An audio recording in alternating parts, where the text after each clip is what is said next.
one of the great learnings that we're getting that cascades down from the National Health Service in the UK. And they're mandating that AI is explainable. Transparency in publishing is not enough because most of us don't understand it. Even if we were to give an average person in the street a sheet of Mozart's scratchings, we wouldn't understand any of it. So there's a very small percentage of people actually understand the math behind the coding and the statistics and the predictive analytics to give you a percentage of an outcome that you might be looking for. But you can still explain it to people. You don't have to have that PhD level capacity to write that level of math. And so the National Health Service, which is a huge influencer, is mandating explainable AI. So if AI is going to act on you in any way, shape, or form, you must be made aware of that, and you must have it explained to you at a level that you can understand it. And I think that's fascinating. If I could go a little bit deeper and ask you a question, medicine is something that we don't often talk about, but happy to. Often in the old days, we just trusted the doctor. Now we ask the doctor questions, the doctor tells you something, then we moved from there to Googling for everything. So when the NHS, which is probably the world's, in some ways the world's one of the biggest benchmark of giving public health care, says explainable AI, what do they mean? I mean, are they saying that doctors are going to get the benefit of AI to explain to the patient? What exactly do they mean by explainable AI? It's called XAI. And I think it's a little bit more than, it wasn't that long ago, it was maybe the 70s, it was legislated that every package had to have the ingredients on it. Now, how many people are looking at the ingredients? A few of us. Nice analogy. Make choices, but that had to be legislated into being. The manufacturers didn't want to give up their recipes. They didn't, whether it's like shampoo or, carbonara sauce, they didn't want to reveal, but it was legislated, you will explain to the public what's inside that. And then it's up to you to get educated on what is salt doing to my body? What is, so much sugar, oh my goodness. But at least putting it there, that, that's transparency. That's one thing. Then beyond that, explainable AI really requires someone, a good teacher who's able to understand how to take something complex and without muddying it in metaphor, explain it so that your average person can say, okay, I now know how the telco is using my data. Okay, I now know how the bank is predicting my monthly average based on income and outgoings. And once people have got the fundamentals, they're far more comfortable with it. Or if they've got an issue, then they'll go a little bit further into that. So in a hospital, if you're about to get a procedure and there's a certain amount of risk around that procedure, you'll get counsel from the physicians who will say, this is what we're going to do. This is how we're going to do it. You don't have to understand the inner workings of your heart or your lung or whatever operation you're undergoing. But they do go through that. It's an ethical practice to explain to you, we're doing this.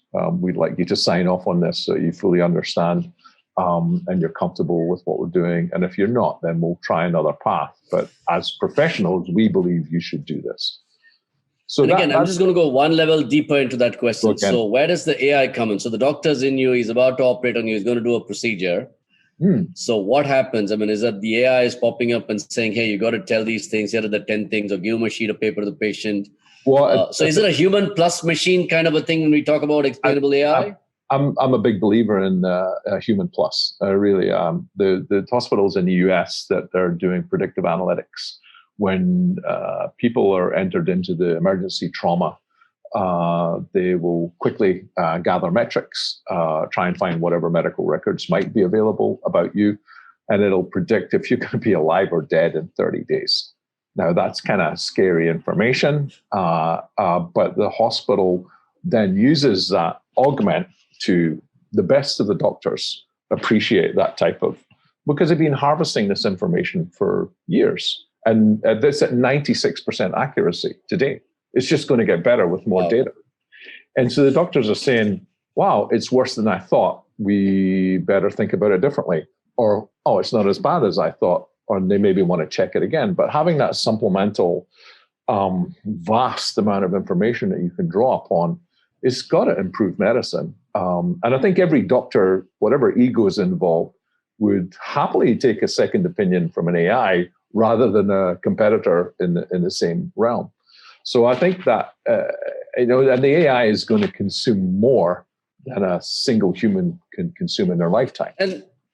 But you're kind of bringing it, I mean, there's the doctor and there's the patient and there's the machine or the AI in between. But I'm also thinking about it as a patient, right? When I wanted to sign up for the 23andMe service, I asked myself, do I really want to know whether I'm going to get the disease?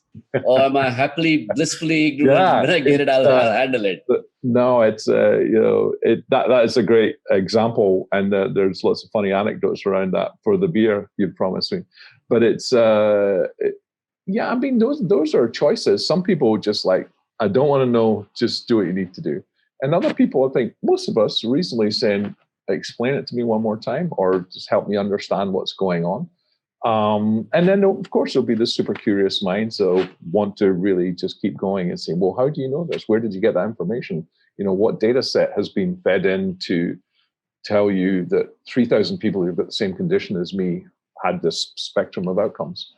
No, and that is really so interesting because I'm going back to that fascinating example you used of the ingredients in the bottle. Yeah. Some of us obsess with looking at the ingredients before we buy food. Yes. Other people completely ignore it. Yes. But it is there, and it's a choice that you make. Do you see that kind of a world where, let's say, every time an ad pops up, we made this thing based on 5 things that, or every time a bank makes a recommendation, telco selling is something that literally that ingredient pack appears next to it? We have some rudimentary versions, someone will say, did this because you like something, I'll show you this. Yeah, but it's usually if there's a negative outcome. So if you've been rejected from a bank, you didn't get the loan you applied for, you want to know why. So why is he getting it, not me?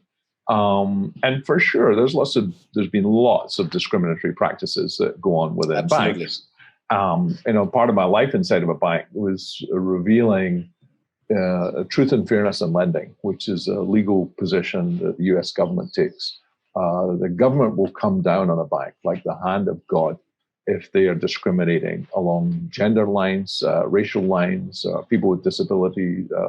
They will make calculated decisions as a business around earnings. It's like, well, this individual doesn't make enough to pay back $1 million loan, so we're not going to lend them $1 million.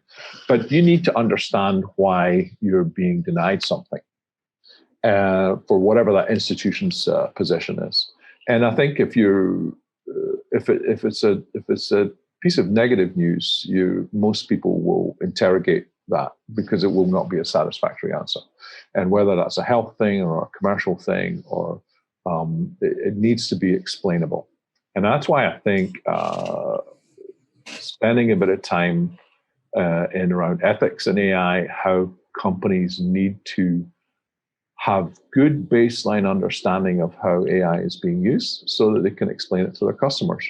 And just to loop back around to medicine again, if you or I were to fill out a card that says, I will donate my organs to charity in the event of my passing, that's like a goodwill gesture to help another human. You might have great kidneys, great lungs, great heart, great something. So that only happens when you pass. You wouldn't do that so easily when you're alive. It's like, wait, I've only got one and I'm still using it. But when it comes to data, it's transferable. And I think what Google's been doing is quite good and quite clever, is that they say, we'll use your data in an anonymized and aggregated way so that we can have more sophisticated models for society. The people who live in this village eat mostly vegetables. The people who live in this village eat mostly meat. Why is there more cancer in one than another? That type of large-scale medical modeling at a societal level. So for individuals to give up their data, it's like, well, I haven't lost anything except a bit of privacy, as long as it's not used against me in an exploitative manner by an insurance company who may be looking for reasons to raise my premium or deny me insurance. So I think there's benefits when it's well positioned, well presented, and well delivered.